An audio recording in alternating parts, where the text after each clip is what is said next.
On today's show, the Atlanta Hawks pull off a stunning fourth quarter comeback against the Chicago Bulls, down 17 with 6 minutes to go. They erase that and have a 50-point fourth quarter. Plenty to get to on an exciting episode of the podcast, and we'll get into all of that and more right now.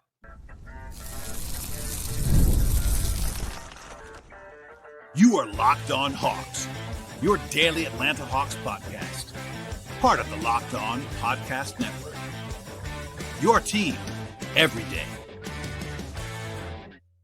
Hello, friends. Welcome to episode 1874 of the Locked On Hawks podcast. I am your host, Brad Rowland, coming to you late in the night here on a Thursday evening into Friday. And today's podcast is sponsored by the folks at Gametime. Download the Gametime app, create an account, and use promo code LOCKEDONNBA for $20 off your first purchase. Terms apply. I also want to encourage you at the top of the podcast to make us your first listen each and every day here at Locked On Hawks. Check us out and subscribe to the show anywhere you get your podcasts.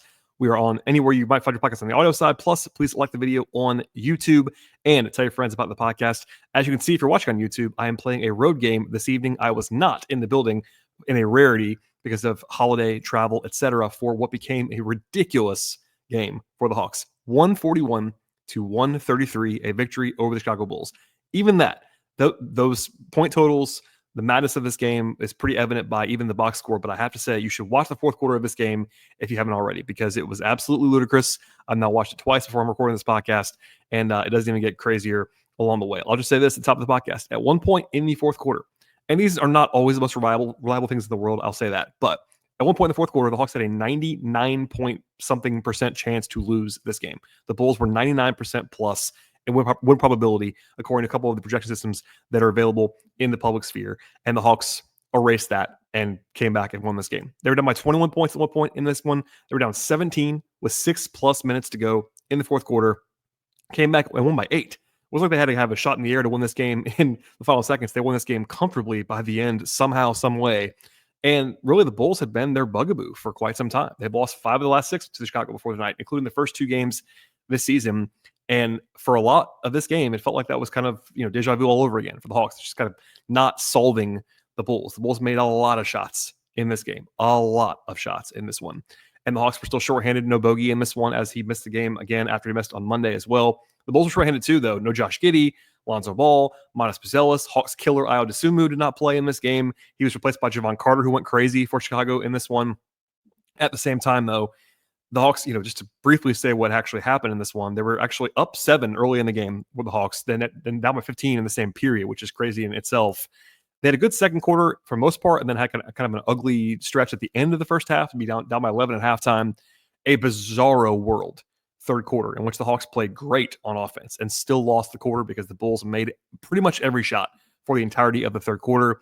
And then, as I said before, down 17, 6.5 minutes to go, and they play basically perfect basketball for about 4.5 minutes to erase the whole deficit, take the lead, and then they were able to close it out in the final seconds. So, look, plenty to get to on this one. This could be an hour-long podcast. It won't be, but still just so many things that I could talk about, and I probably will only hit on half of them on this podcast. But to call this a tale of two halves offensively would be the bare minimum, you could say, basically, in this one, because the Hawks hilariously had the splits that you don't often see offensively. They had a 133 offensive rating in this game. That is very, very good. If you are not following that, like league leading numbers are in the low 120s. The Hawks were at 133. That is excellent. They scored 141 points. Obviously awesome. But for a large portion of this game, they were not playing well on offense. In fact, at halftime, I shared this on social media and my notes as well. The offense was the problem in the first half, not the defense. And they still put up 141 because they were so crazy after halftime. So I mentioned that number one more time. 133 offensive rating in the first half. They had a 100 offensive rating in the first half. Sorry, 133 for the game, 100 for the first half. 100 is bad, like very bad. That's like league worst level offensive rating in the entire half of this game. And they're down by 11 as a result of that. Then in the second half, they have a 166 offensive rating for an entire half of basketball. That is ridiculous. And then how about this? A 185.2 offensive rating in the fourth quarter on the way to 50. Yes, 50 points in the fourth. So again, bad start offensively in this one, bad first half, generally speaking, offensively in this one. The second half was almost perfect on offense, and that was a big part of this one. So the Hawks ended up shooting the ball well in this game. It wasn't like they were crazy shooting. They were 17 to 45 from 3, that's 38%. That's good. It's not incredible by any means, but they were 32 of 34 at the free throw line. That is awesome, both in, of course, accuracy, but especially in creation. And everyone that played a real role for the Hawks outside of Dyson Daniels, Larry Nance, and Pete Krejci got to the line at least once. But the Hawks had 3 guys get to the line at least 7 times. Hunter 10 times, Trae 7 times, Jalen 9 times, and they combined to only miss 1 between the 3 of them. That's a huge portion of this game in kind of a subtle way. Then they were also really good inside the arc. They were 29 of 44 from 2. That is very, very good. And then they had 32 assists, and the turnovers were, more than they want, but only 14 in the game. And how about this, as I sort of spoil a later portion of this podcast, they had 0 in the fourth quarter. That is crazy to have 0 in the fourth quarter. Only, I believe, 4 in the entire second half. The Hawks' ball security has been a huge issue in recent days, and it was not an issue in this game, especially when the competitive portion was going in the fourth quarter, et cetera, and they were almost perfect along the way. And look, the Bulls actually have a pretty defined weakness defensively, and that is at the rim and in the paint. Nikola Vucevic has had a great offensive season. He's a very poor defender. And generally speaking, the Bulls have a lack of rim protection and paint protection. They actually came into the night allowing the most points in the paint in the NBA, and they were also 28th in 2-point percentage allowed. And the Hawks took advantage of that.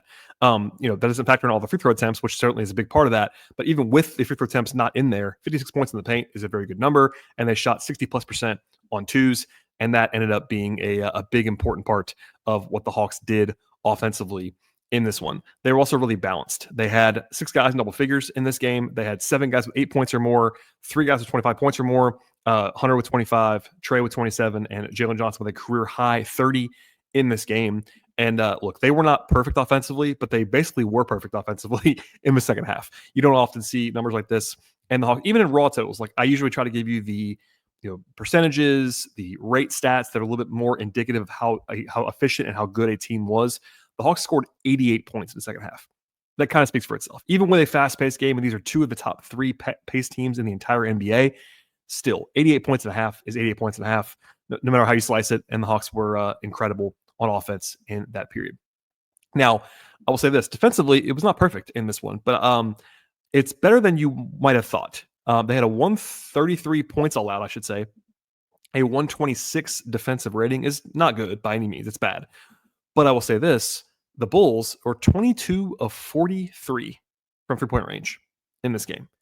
That is 51% on massive, massive volume. So just to do a little trick here, if the Bulls shot 40%, which would have been very, very good, if they shot 40% on that volume, the Hawks would have had about a 112 defensive rating in the game. Would have been very, very solid to good defensively. So look, hats off to the Bulls. They made a bunch of shots, especially Zach LaVine, who was just out of his mind in the second half, and Javon Carter in the first half was a story we'll get back into later on.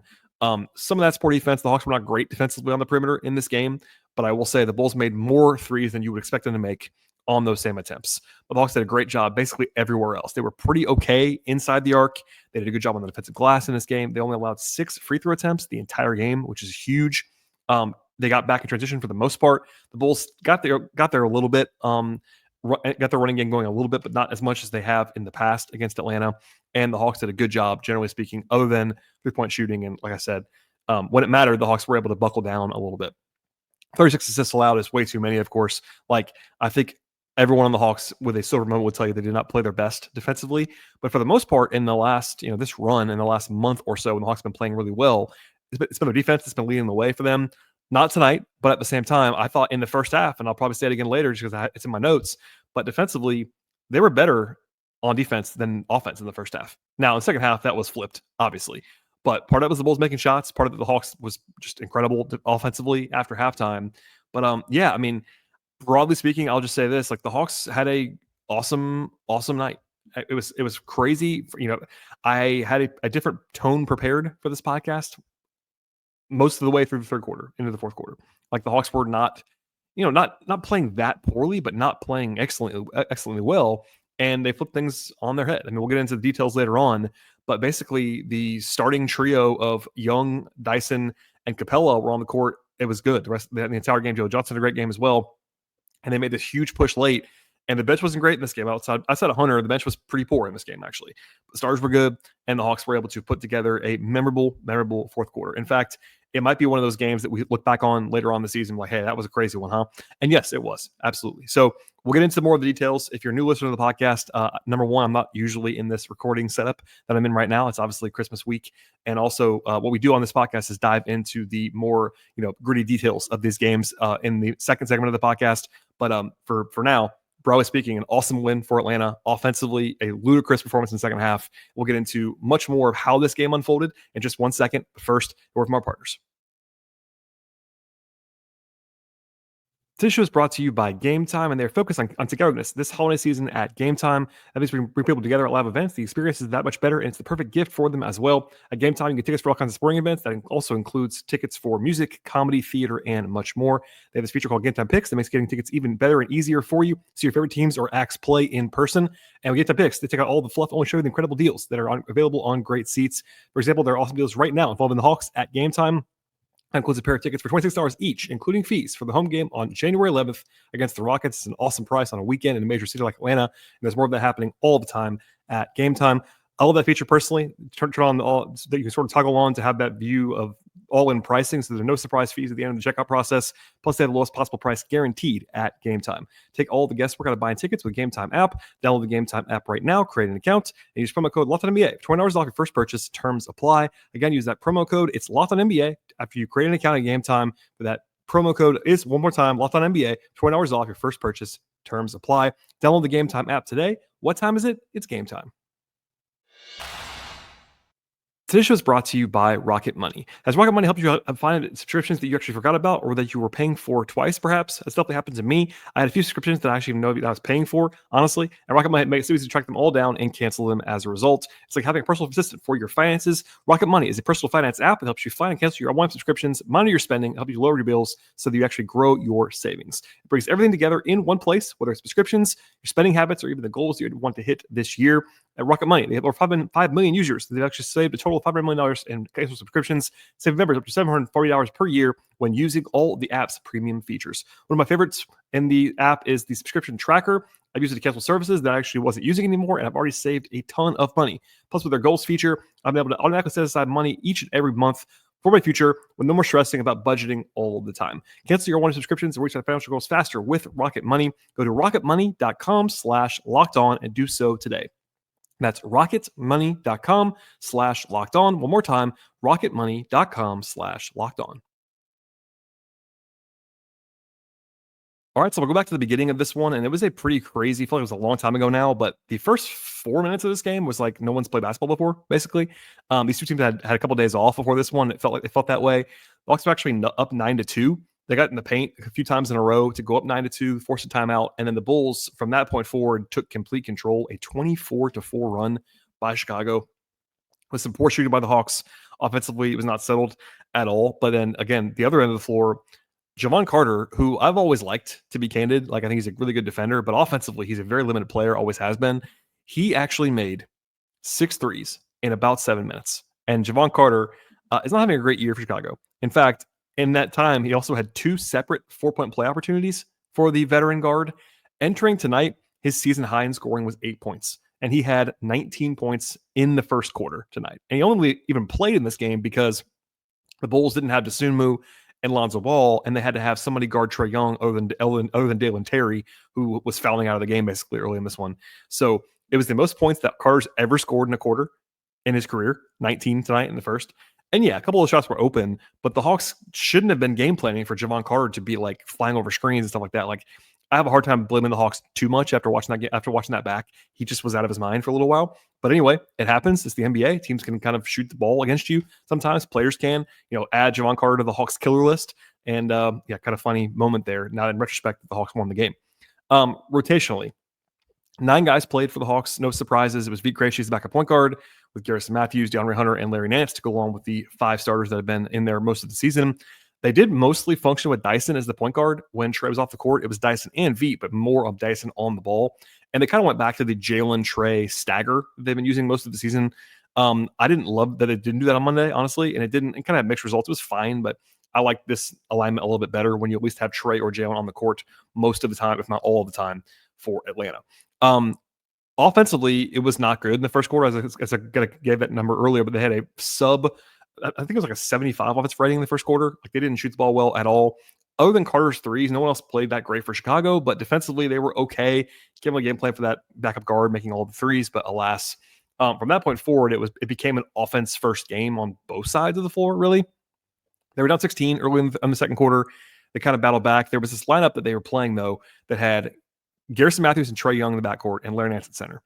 And while Trae's improved a lot, as I've chronicled, the Hawks are not going to be able to stop anybody with Trae, Garrison, and Larry Nance on the court together. And that was definitely the case in this one. I think that was not going to be functional on that end of the floor. Offensively, yes, sure, but defensively, not so much. They got back within 6 briefly in the second quarter, and then actually had a pretty bad ending of the first half. Good process, but I think the last 4 possessions were all empty for Atlanta. The Bulls closed on a 6-0 run. And then offensively, again, as I said before, it was really bad in the first half. They shot the ball below average. They had 10 turnovers in the first half, and then basically got nothing on the offensive glass. And that led to that possession where, they had a 100 offensive rating before halftime. And, that happened. It was part of the game. Is that the big story now? Obviously not. But that was part of why they were down 11 at halftime. Now, offensively, things came alive in the third quarter. They scored 19 points in the first 4.5 minutes, made their first 6 shots. But the Bulls were also making all of their shots. Hawks got a couple of stops in there, but the Bulls were just scalding hot at one point. They were 14-28 from 3. It was 25-25 after the first 6 minutes of the third quarter, offensively on both sides. Like, it's really hard to have that kind of offensive barrage like the Hawks did and not gain ground. They actually lost ground, though, in the third quarter. The Bulls did blink a little bit and went empty a couple possessions in a row, but the Hawks were down by 5 and with 4 minutes to go in the third quarter. And honestly, I circled this on my notes. It was a 16-0 run from the Bulls, and I thought after that was over, the game was probably going to be over. Not definitely, but probably, because the Hawks had already kind of unloaded the clip offensively, cut it to 5, and then the Bulls made 5 consecutive threes to go up by 21 late in the third quarter. They were 19 of 33 from 3 at that point in time, and you're down by 21 late in the third quarter. Like, what are you supposed to do? It's not an exaggeration to say this. The Hawks had one of their better 10-minute offensive stretches of the entire season in that first 10 minutes of the third quarter, and they lost those minutes because Chicago went, wait for it, 10 of 12 from 3 in a 10-minute span, including 6 of 6 from Zach LaVine. So it's one of those things that, like, you have to forget about now because they won the game, but man, they just were unbelievable. LaVine was burying everything. I think maybe one of those shots was open. The other 4 or 5 were not. Like, he was just making contested good looks. Like, he can make those shots. He's a great shooter, but still, it was a barrage. And the Hawks actually, ironically, got a steal in the final seconds. I had a chance to cut it to 15. Hunter actually kind of tries to rush a shot at the buzzer, misses it, and they're down 17 going into the fourth quarter. And how about this? Like, in retrospect, kind of funny now, but Hawks had 150 offensive rating in the third quarter, and they lost the quarter by 6. Not by 1, by 6. Because the Bulls just couldn't miss a shot. It was crazy how well they shot the ball in the third quarter. They scored 44 points, and the Hawks were certainly on the ropes going to the fourth. Then they had some opportunities to kind of cut into the lead and missed them. They got a couple stops early in the fourth quarter. They actually started 0 of 4 from 3 in the fourth quarter, which is crazy now that I said this before. They scored 50 points in the quarter. They actually opened the quarter 0 of 4 from 3 and not making shots. Like, Ricochet was pretty demonstrative early in the second half. He actually had an offensive foul that he got called for that was a little bit questionable in the third quarter. And in the fourth quarter, he got called for a foul at Kobe White. And he went pretty crazy to the point, like, I don't recall seeing him do that as a young guy. Quinn challenges it. He loses the challenge, notable. But I think Zach was kind of mad because he thought the foul was on the shot. It is what it is. Quinn lost it, but I think a little bit of fire there from all sides. I don't want to overstate it because the Hawks still had to execute from that point forward, but I liked that Quinn challenged to get his guys back, his young guy who was playing well in that stretch. And it's one of those things where, like, I thought that was at least a notable swing in the game, but still, the Hawks have to actually score, and they did in bunches. So I'll note this: it was 124-107 in favor of the Bulls with 6.5 minutes to go after LaVine hits another 3. That was LaVine's, I believe, 7th 3 of the game. Down 17. Then the next 6 minutes was a 32-7 run by the Hawks to go from down by 17 to up by 8 and to win the game. Now, it was still 16-point margin with 5.5 to go. So after the Hawks did kind of score a little bit, the Bulls answered 16-point game with 5:30 left. And then it was a 20-0 run, 20 consecutive points for Atlanta to break things open. Now, crucially, They got 7 stops in a row defensively, because as good as you can play on offense, you got to get stops when you're down by 17. Like, there's only so many points you can score in that small of a time if you don't get stops. And they had to get stops, and they got 7 stops in a row.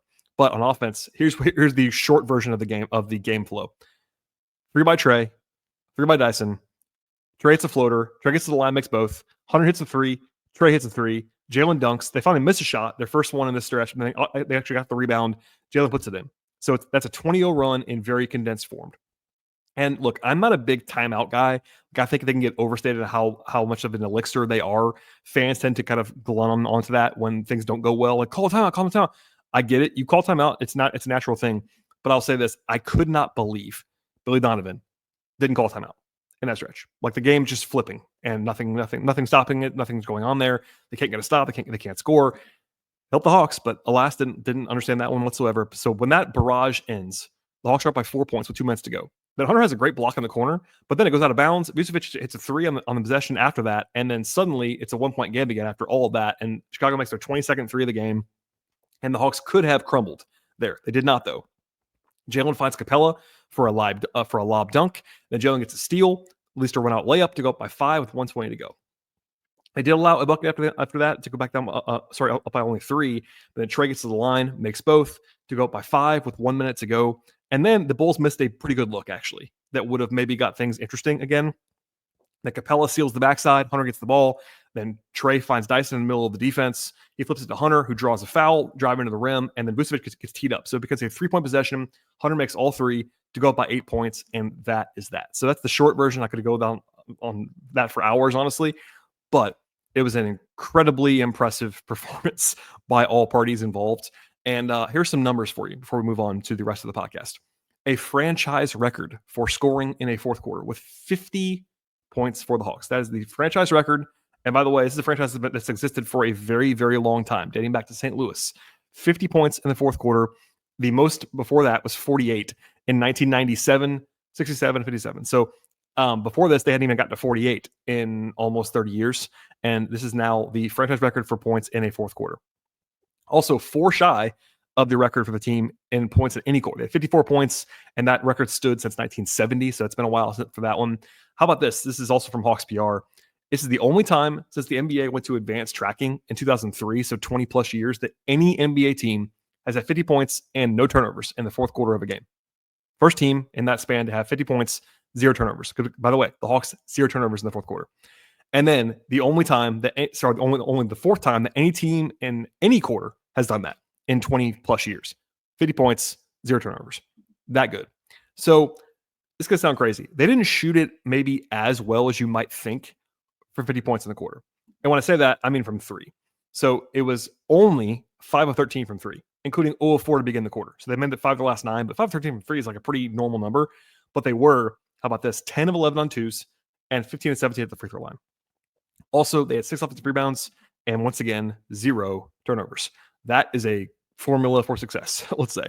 And the crazy thing is, the Bulls didn't have a total meltdown offense either. Like, they didn't have a good quarter offensively, but they actually shot the ball like okay. They were 3 of 8 from 3, 46% from the field.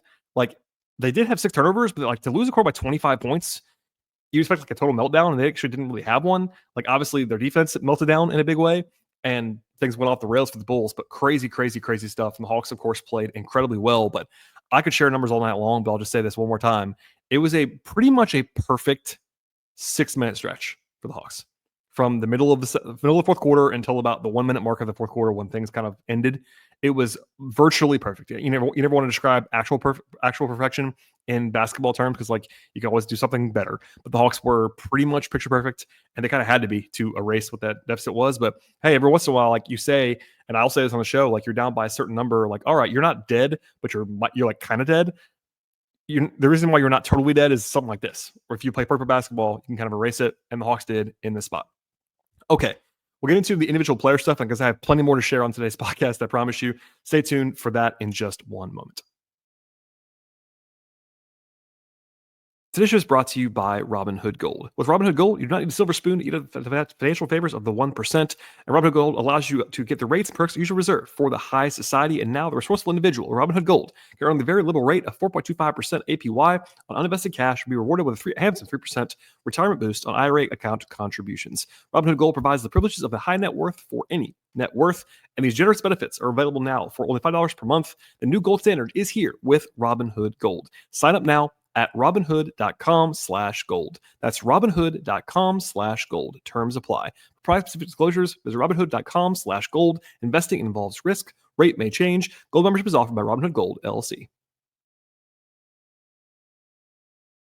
All right, to the individual player stuff in this game, and lots to get to here. Still playing without a Kongwu, by the way. There's an update coming on him at some point in the near future. This was the fourth game of the 4-game period he was ruled out for, so we'll circle that in the next couple of days. But 9 guys played again for Atlanta. Deke Krejci, 11 minutes, was the guy who played the least for the Hawks. 4 assists, 3 points. Like, he played fine. Hit a big 3, actually, in the second half of this one. Defensively looked pretty good to me, so I thought Veke gave them decent minutes off the bench. That was helpful. Garrison Matthews, after the big, almost career best night on Monday, was not good tonight. 1 of 7 from 3, 5 points.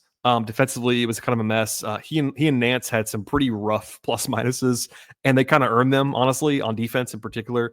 But look, this is kind of the story with Garrison. Garrison is a specialist. He could be very useful. His shooting is very, very, very useful for this Hawks team, especially without Bogey. But even when he had Bogey, having a knockdown guy like this is very helpful. But if he's going to miss all his shots, he doesn't really give you that much more. So it was a rough one from Garrison. They had to play him. They had nobody else to go to, so it made total sense. But it was not his best night. And I said it once before, but I don't like playing Garrison and Nance together really at all.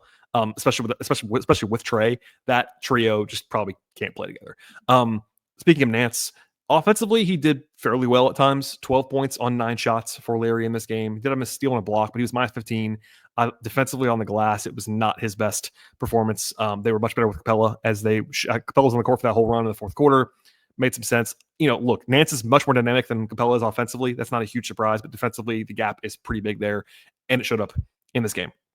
DeAndre Hunter, another crazy good game for him. He's been in his zone for a while now. 25 points on 28 minutes for Hunter. He was 3 of 7 from 2, 3 of 7 from 3 as well. 10 of 10 at the free throw line, 6 rebounds, had a steal and a block. And this stretch now from Hunter just keeps on going. 13 consecutive games now, 15 points or more for Hunter. In that sample size, 22.4 points per game, 51% from the field, 48% from 3, and 90% at the free throw line on decent volume. He's been playing just unbelievable basketball. I get questioned all the time about his 6th man of the year candidacy. Yeah, if he plays enough games, he is certainly one of the favorites, along with maybe Peyton Pritchard from Boston. If he plays like this for the rest of the season, he's going to win it. That's a big if, of course. Stay healthy, knock on wood, all those things. But he's playing at an incredible level right now, and he's a big part of the win on this evening. Elsewhere, Zachary Richeche, 16 points on 5 of 12 from the floor, 3 of 7 from 3, 5 rebounds, 3 assists, and a steal for Richeche. I thought he was really, really good, honestly, in this one. It was good to see him play through some stuff, play physically. His defense has been really good all year long, but he made a bunch of shots in this game. Just as he starts to kind of fade away in some of the national rookie of the year conversations, stuff like that. He has a nice game and a prominent spot to kind of get back into it. He played more than he has been in recent days. I thought he looked good. I thought he played well. 5 fouls, but I like that about him. Be aggressive. That's fine with Zach. He was hunting a shot in this game, and I was encouraged by what I saw from Richeche. Dyson Daniels, 15 points, 7 rebounds, 4 assists, only 1 steal for Dyson. But that does not mean he wasn't good defensively. He was plus 17 in the game. He was 3 of 4 from 2, 3 of 5 from 3. I want him to hunt a shot more. I think him and Richeche in particular could be more aggressive at times, but I thought Dyson did a good job in the second half in the fourth quarter. The 4 assists, good job as a point guard when Trae was off the court in this one. And then defensively, it wasn't like he was getting buried by Levine. It was when he was mostly off the court at times when Levine got going a little bit. But I thought Dyson was really good, as he often is. Clint Capella, a quiet night stat-wise. Only 25 minutes for him, 8 points, 4 rebounds, 2 assists. But I thought he had a block shot, no turnovers, plus 23 in the game. That's the best of anybody. Obviously, I don't think that was all Clint. But defensively, they're just different when he's out there defensively. It's not breaking news, but he's their anchor defensively. It's very obvious when he's playing. And then offensively, he did the little things. He didn't do anything wrong in this game. There were no trademark Capella mishaps. He just played well across the board. Jalen Johnson, a career high, 30 points, for Jalen in this game. 15 rebounds as well, 4 assists, 2 steals, 2 turnovers, +7. He was 0 of 2 from 3, but was 11-14 on 2s, 8 9 at the free throw line. Like, I thought Jalen could have been even more aggressive at times, like especially in the first half. It was a little bit kind of floaty at times, but still, he was so good in the second half, like just turning things on. I think he and Trae combined for 27 points in the fourth quarter. So Jalen and Trae combined to outscore the Bulls in the fourth quarter, just the two of them. So he was a big part of that. He was getting downhill, the steals, the transition play. Jalen was awesome, as he has been most of the year. So there you go. And then Trae, 27 points, 13 assists, 2 turnovers, +20. He was 4 of 6 on 2s, 4 of 11 from 3. At the line 7 times. He became the second youngest player in the history of the NBA to have 11,000 points and 4,000 assists. Only player younger is LeBron. Pretty good company to be in there for all-time greats. Also, I believe he's the second fastest player as well in terms of games played, only behind Oscar Robertson. So Trae is a unique talent in that respect, but he was awesome in this game, offensively, especially in the second half. Like, just absolutely dialed in the passing, the scoring too. Like, a couple of huge shots. He had that stretch in the fourth quarter during that 20-0 run that the Hawks had. Just to go back to that briefly, he hit a 3, a floater, 2 free throws, another 3, and then set up another dunk. Like, he was a huge part of the onslaught that flipped the game, and Trae he's their centerpiece. So we'll leave it there for now, but like, I could go on this game forever. It's just a crazy performance from the Hawks.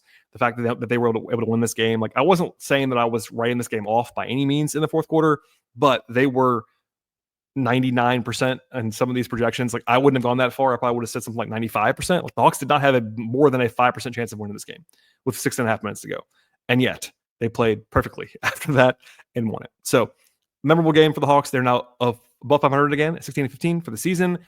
They solved their boogeyman, at least briefly. The Bulls have been killing them for the last 2 years. Again, they won 5 of the last 6, including a bunch of games by double digits. And the Hawks got off the mat and won this game. From here, the Hawks actually don't play again until Saturday afternoon, but it's an afternoon game. By the way, today was the 3rd game in 4 days for Atlanta. Sorry, first of a 3-game stretch of 4 days for the Hawks. They play Saturday afternoon against Miami, a rare 3 o'clock Eastern time local start in Atlanta. Keep that in mind. And then after that, they play on Sunday, and that begins a 6-game road trip that begins over about 2 weeks of time. First to Toronto on Sunday, and then they go out west. So it's Saturday afternoon at home against Miami, and then a long road trip, Sunday in Toronto, and then they go Denver, LA twice, Utah, Phoenix. Like, it's a long, long trip. This is the big one for the Hawks, their longest trip of the year. And having another win in the bank today is big, big, big on that front. Also, Miami is a big game as well on Saturday. Like, the Heat won an 89-88 game tonight. The exact opposite of the Hawks Bulls game was the Heat Magic game. 89-88, the lowest scoring game of the season in the NBA. So it'll be an interesting stylistic clash on Saturday afternoon.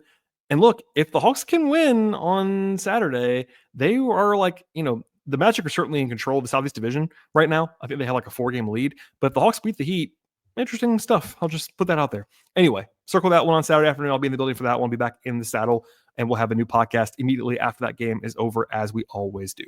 All right, that's all I have. Please forgive the any odd sounds or whatever video set up here as I'm on the road for this podcast, but we'll be back in the Homes studio on Saturday. Please subscribe to the podcast, Apple Podcasts, Spotify, etc. Please follow the show on YouTube as well. Like the podcast there, and tell your friends about the podcast anywhere, again, you find your podcasts. Please check us out on social media. We're on Twitter/X at Locked On Hawks. We are also, I am anyway, at BT Rowland on X/Twitter. I'm also on Blue Sky at BT Rowland. And then you can find my non-podcast work at patreon.com/BT Rowland. All right. That's a lot of content and a crazy, crazy night on Thursday. Enjoy the rest of your holiday week. We'll be back with more on the show after the game on Saturday, and we'll see you all next time.